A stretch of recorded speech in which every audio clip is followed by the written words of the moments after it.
Hi, my dog lovers. Hi, this is Dr. Dobias here, and today I would like to introduce you to Adela and Greg Mahler from Rescue Road Trips. These two amazing people have saved thousands of dogs over the past several years from kill shelters in the southern United States. Greg actually drives about 4,000 miles every 2 weeks to bring these dogs up to northern United States or the northeast part of United States. And then there are rescue angels that actually take these dogs over and they foster them and they find the right home. So this is a really amazing journey for them, but also for the dogs. And I've had such pleasure to interview them. And if you watch the video, make sure that you have tissue ready because it's absolutely amazing. Thank you so much.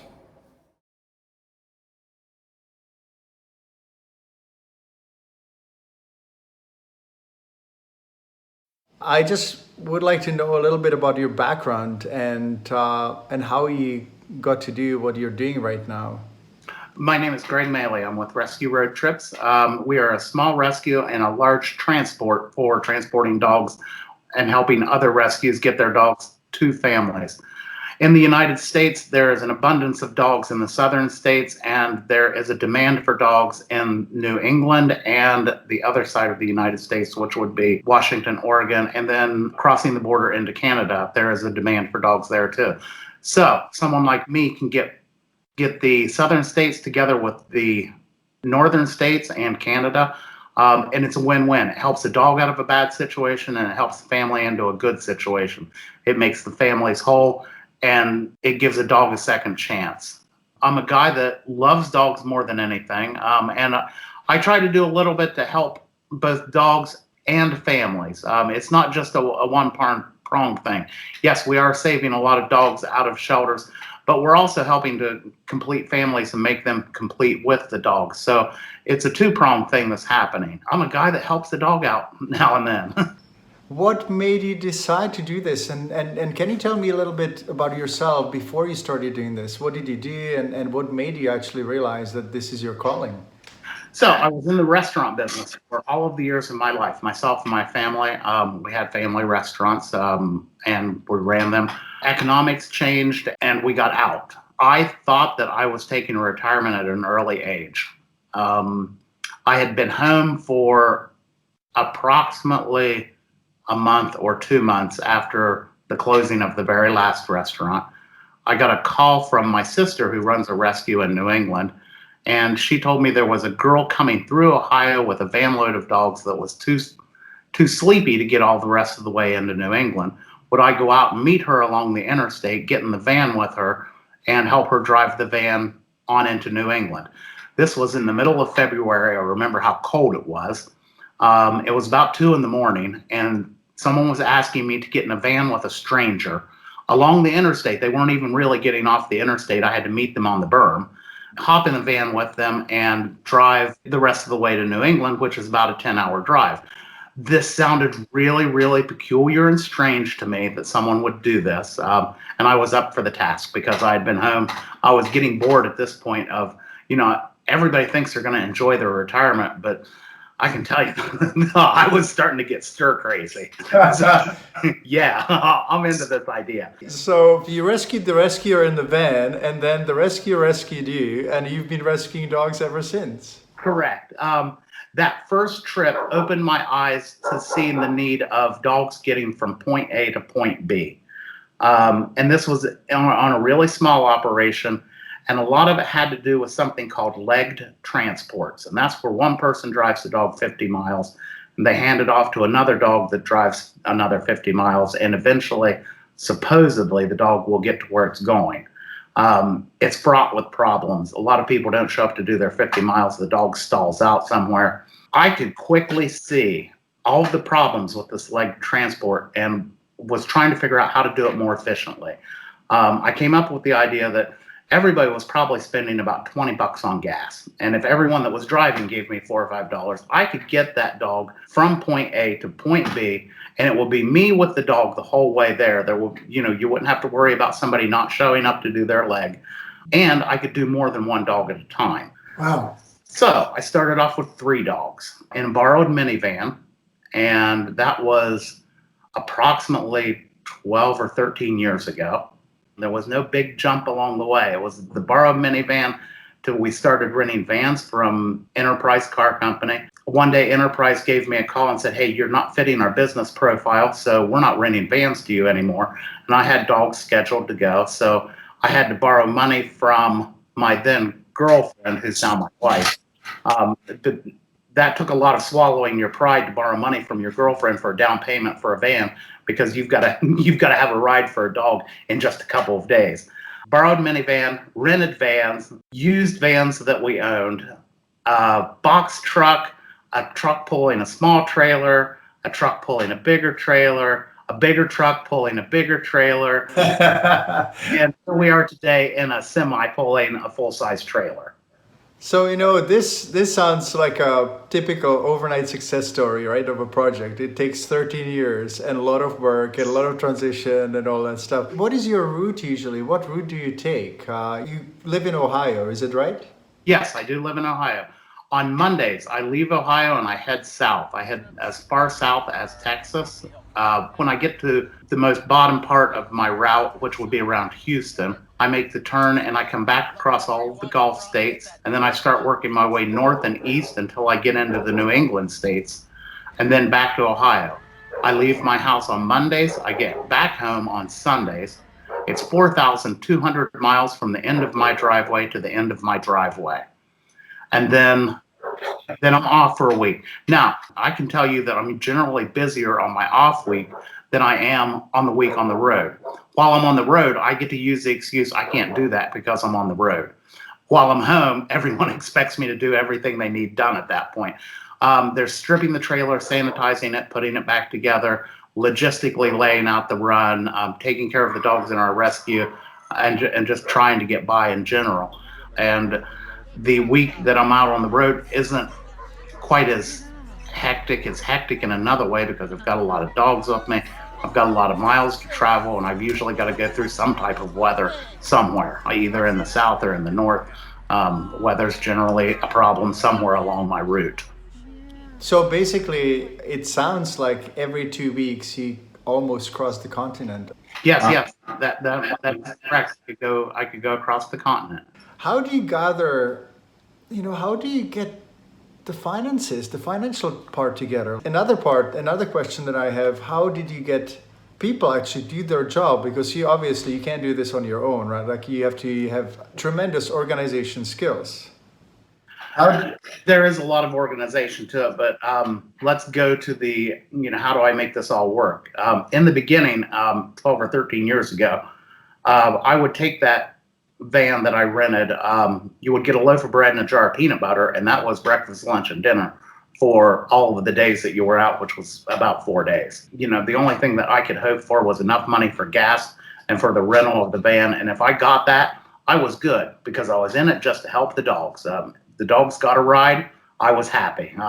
The van got paid for. They were going to rent the van to me again next week because I paid for it this week, and I had enough money to buy gas to get me there and get me back. That made me all happy. Along the way, we started charging a transport fee. The transport fee does cover some of the costs. It does not cover everything. We rely on donations to make up the rest. Neither one, the donations nor the transport fee, will cover everything, but both of them together seem to take care of things nicely.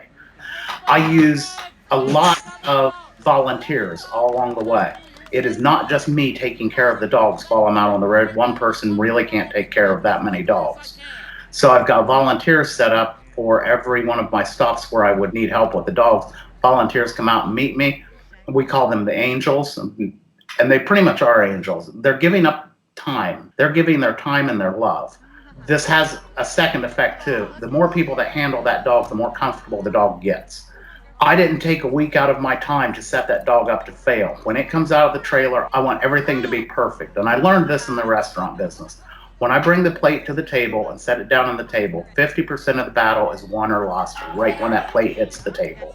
50% of the battle is won or lost when that dog comes out and goes to its family.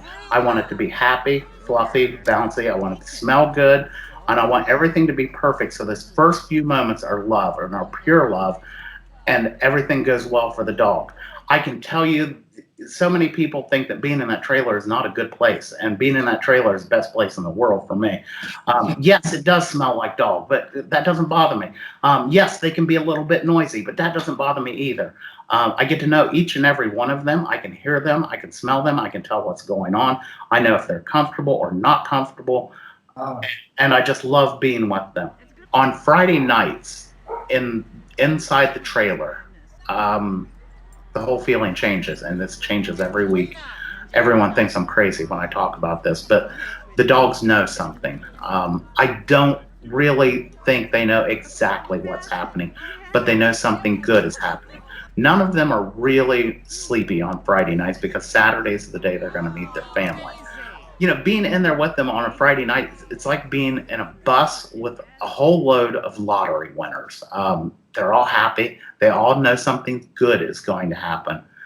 And they are lottery winners, right? Like they know it. The odds of a stray getting pulled off the street and getting into a family are tremendously huge, about the same as hitting the lottery. So yeah, they're like being with lottery winners.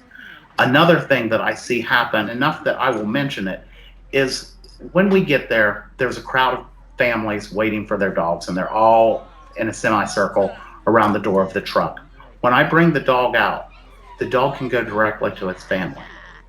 How does it know? It's never met them before, but it knows which one to walk to immediately. Not every single one of them do it, but enough of them do it that makes me take notice and say there is something there. Some of them know exactly who their family is. How did the dogs know it? I have no clue. It's just another wonderful thing about dogs. So they know a few things we don't know. We don't know what we don't know, right? Yes. Yeah. How many people do you think work in this whole process? How many angels are there? Or, one dog could have 50, 75, 100 people, all that have touched it somehow before it actually gets to its adopter. Start out with the lady who saw the dog in the media and made the call to animal control. Animal control who said, hey, you know what, this is a good dog. Let's give it a few more days here and see if we can get a rescue in to get it. The volunteer from the rescue who finally went over to the shelter and scooped the dog up. The rescue itself, the people involved in the rescue, some of them don't even get to see the dogs. The guy that sits behind a computer all day and lists the dogs to be adopted. There's myself and all of my volunteers along the way. So yeah, it could be at least 50 people just for one dog. One dog, wow. So there's hundreds and possibly thousands of people, thousands of angels around. Right? Yes. Wow. What do you find the most beautiful part of your job? What do you see as what really makes your heart sing, and what is the most difficult part? Back in the day, when I was little, it wasn't called rescue at all. It was called letting a dog follow you home. When I was very, very young, the first dog that I let follow me home, and I let a lot follow me home. I actually encouraged him to follow me home because I always wanted dogs around. My first dog was Poochie. At a young age, Poochie taught me about love and compassion and responsibility. At the end of Poochie's life, he taught me about grace of losing someone. And this was all because of a dog teaching me something at a very young age. So when I get to the New England states and a small child walks up expecting their dog, I know what this dog's going to do for them. It's going to do exactly the same thing it did for me. It's going to teach love, and it's going to teach compassion, and it's going to teach grace and every other good thing. So I didn't change the world with that one dog, but I changed that dog's world. I changed that child's world, and hopefully I changed our world in just one little way. It's the little victories that you celebrate. Hopefully, each one little victory will help in the long run. Am I doing something to change the world dramatically and tomorrow the world's going to be a better place? No, I didn't. But did I do one wee little thing? Yes, I did. And that helps me close my eyes at night. And that helps me sleep. And it's what makes me happy. The most difficult part is when you go into a shelter and you have to make a decision. You can't take every dog in the shelter. You have to take what you can take, and everyone else has to stay behind. And sometimes that's heartbreaking. to look at a dog and know that he can't come with you and know that he's not going to be there when you get back. A lot of places kill at the end of the day. A lot of places will kill puppies immediately. If you take a puppy in and turn it into a lot of kill shelters, they'll march it in the back and do it right then. Puppies carry lots of diseases, and they're trying to keep diseases to a minimum. Old dogs might have a little bit more of a break, maybe one day or two. If it's a dog that animal control picked up off the street, they might give it a 3-day hold. If it's one that somebody turned in, it's usually fairly quickly. So when you're walking up and down those aisleways, most of the dogs you're looking at, you're never going to see again. Take what you can take with you, and everybody stays behind. That part's heartbreaking. What are the proportions of puppies and adult dogs and senior dogs that you take? Like, do you take mainly young dogs, or do you just kind of choose on the basis of their character or personality and ability to be adopted easier? The ability to be adopted plays a lot into it, but then your heart gets involved in it too. Pit bulls are not an easy adoption, but I've got a pit bull here in my house with me right now that we just got adopted. It's still here. It'll leave next week. This is a dog that at 8 weeks old, someone tossed out the window of a moving car.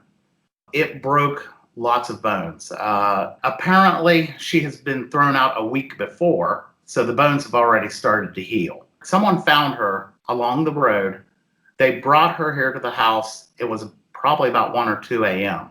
They had called in advance, said, hey, we're bringing this dog. Can you take it? And then, of course, my wife said, yes, bring it over. And then she calls me because I'm on the road. She's like, there's a dog coming in, and I'm all good with this. And she says, and it's a pit bull. And it's like, oh. And immediately, I go to a pit bull creates a bottleneck in your system because a pit bull won't move. Most of the people who want pit bulls are people that shouldn't have pit bulls. So you have to be very, very good and diligent about adopting to the right family. We ran up tremendous bills on her. She had to have so many operations. Bones rebroken. One bone had to be cut. She can walk, and she can walk pretty good. She's got just a wee little bit of a limp. She sleeps in the bed with us every night. Saving her was the right thing. It really was. And it didn't matter everything that we had to put into her to get it done. We have found the perfect home for her, and finding a home for a pit bull can be done. It just can't be done as quickly as the cute little fluffy golden lab puppies. Hold on, please.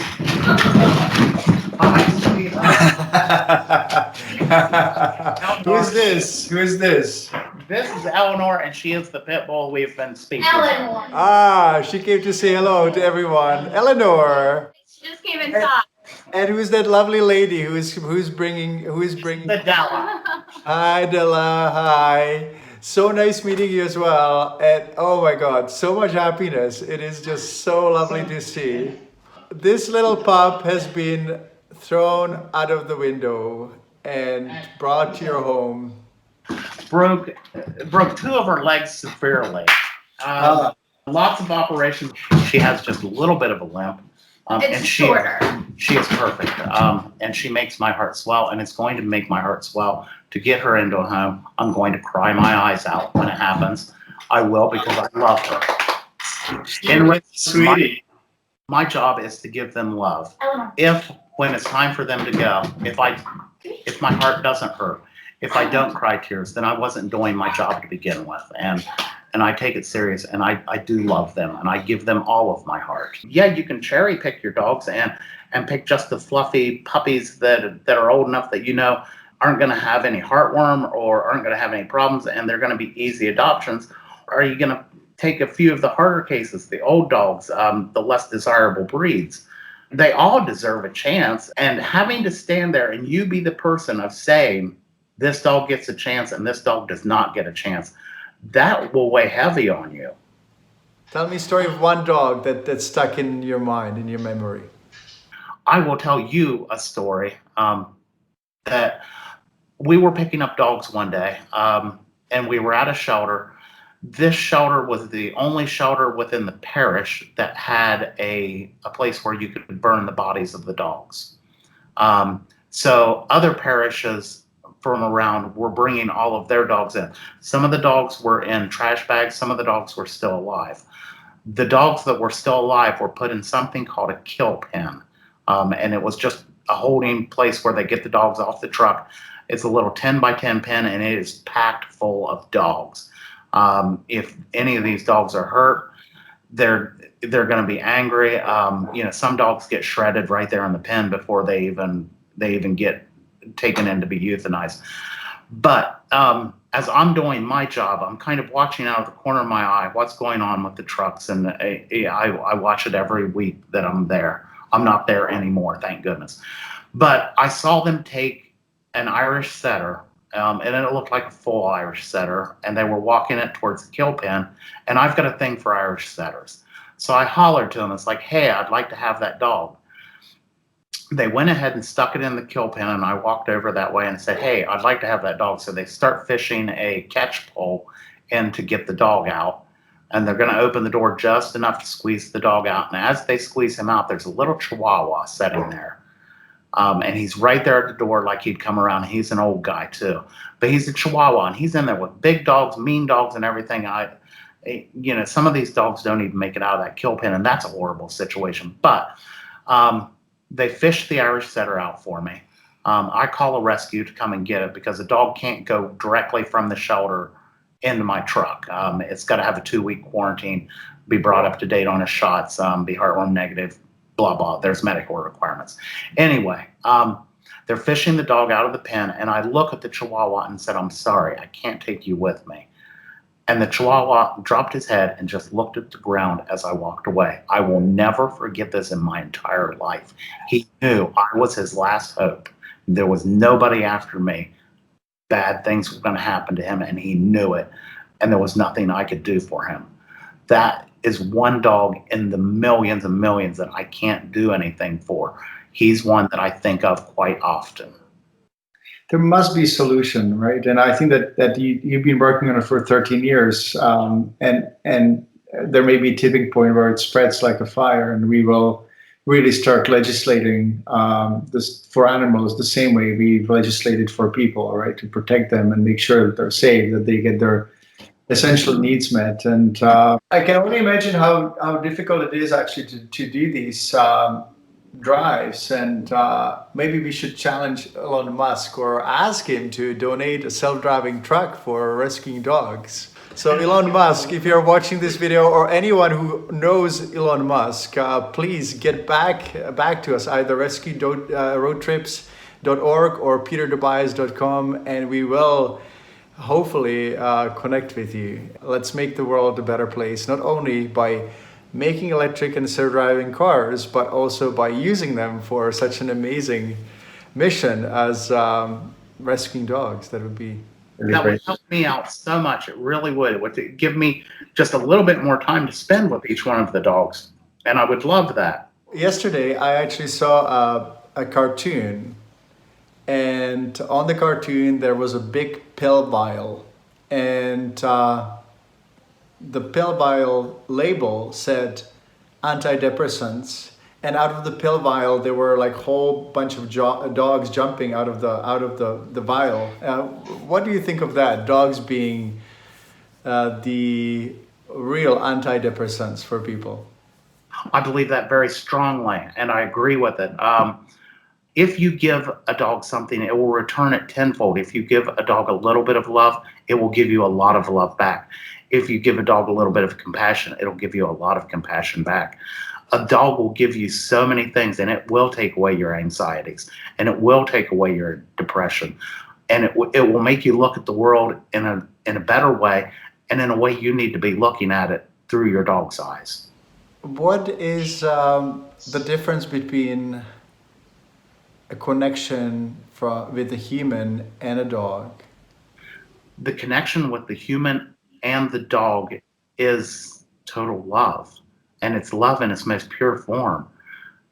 When the dog comes up and gives you a kiss, that's love, and you can feel it, and you can look in that dog's eyes, and you can see love in there. If you take just a minute just to look in his eyes, you will see the love that's inside that dog, and that is spilling out to you and to the rest of the world. If everybody had a dog and treated that dog right and looked at the dog as a point of love, the world would be a better place. I think dogs are here to teach us to be better people and to help us get through our world. The most valuable part of life is the family, and the dog is part of the family. The dog's not something chained to a tree out back. It's not something you're crying to get in. It's something that's in the house, and it's a very integral part of the family. The family is the most important and best thing that you'll ever get out of life. Dogs are part of my family. They're sleeping in my bed with me. They're sleeping in my stepson's bed. They are part of what we do, and they're part of who we are.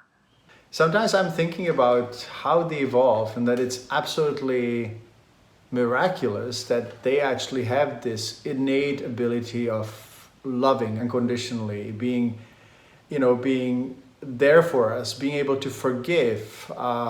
If humans were at least half as good as dogs, the world would be fantastic, right? That's right. And a person once asked me if I could have my heart or if I could have the heart of a dog, which would I choose? And I choose to have the heart of the dog. The dog, my dogs are better people than I am even. They're more forgiving. They're more loving. They're just more of all the good things that I want to be. Let me be the person my dogs think I am. I wish I could be, and I strive to be. Tell me, what is the most common breed or dog that you see being abandoned or homeless? Like, is there any pattern that you're seeing, and is there anything that we can do to kind of prevent it or kind of focus on? If you go down the American Kennel Club statistics of what is the most popular dogs in the United States, you walk into the shelters, you will see that dog or a mix of that dog. Number two will be number two in the shelters and on down the list. So the Lab Golden or a Lab Golden mix is the number one dog that you're going to see in a shelter. Wow. I didn't think that these dogs actually were abundant. So people just basically get them. And have you heard of any stories of how it happens? Or can you tell us how it happens that people give up their dogs? Some people turn them in. Some people don't understand what they're getting. They go into it really quickly, and all of a sudden they've got a puppy that grew up. It's not that cute puppy anymore, and now maybe it's got a chewing problem. It hasn't been given. The people didn't have time to give it training or anything like that. So they either open the door, let it out, turn it in at a kill shelter. A lot of times people will just move and leave the dog in the house. That's a very common thing to see. Is there any advice that you would be able to give to people before they adopt a dog? What is the checklist before they decide, yes, we are getting a dog or not? The number one thing I would like anybody to do is do research on the breed that you're getting. Do not fall in love with the looks of that dog. That dog may not be for you. A border collie who has tons and tons of energy is not going to make a good apartment dog, is not going to make a good dog for a person who wants to come home and sit on the couch all night every night. That's the wrong breed for them. And if they fall in love with that dog and get that dog and bring it home, there's going to be a problem. The dog's probably going to end up back in a shelter again because they didn't do their research on the breed and what that dog was going to expect from its use. Yes. The pet overpopulation problem is a huge problem. The city of Houston estimates that they have 1.2 million strays on their street at any given moment.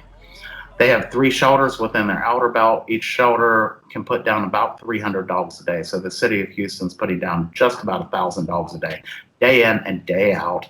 So with that many dogs going down, they're still not changing the number of the dogs they have on their street. Yeah.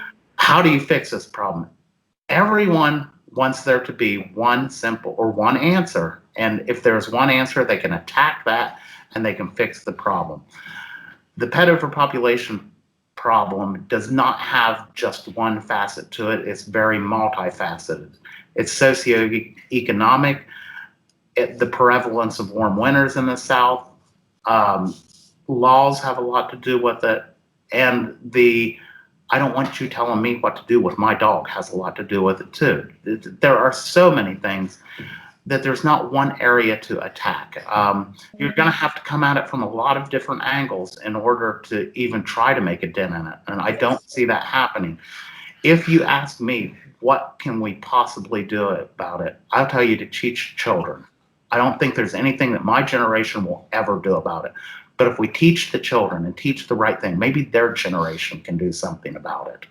So if someone is looking for a dog, how can do they connect? Do they go on your website? How do they get in the process? How do they search for a dog? Rescue itself is pretty much legitimate and all good.